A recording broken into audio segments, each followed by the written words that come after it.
Hello friends, welcome back to the many video guys and my YouTube channel guys. Today we are going to talk about guys how can we unpair Wi-Fi network in Oppo phone device.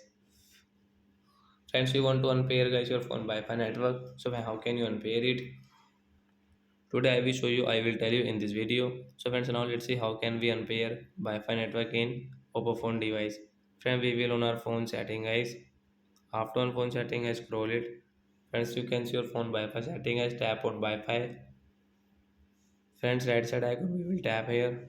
Remove this network as tap here means unpair. So after unpair guy we cannot use guy if we use so we will have to enter password. So like that guy we can unpair Wi-Fi network in Oppo phone device. So that's it guys. Thanks for watching the video guys. I hope friends you have understood how to unpair Wi-Fi network in Oppo phone device. And friends you have doubt guys related to guys your phone Wi-Fi setting. You can ask me in comment section. I will check. I will help you. Bye my friends. Thanks for watching.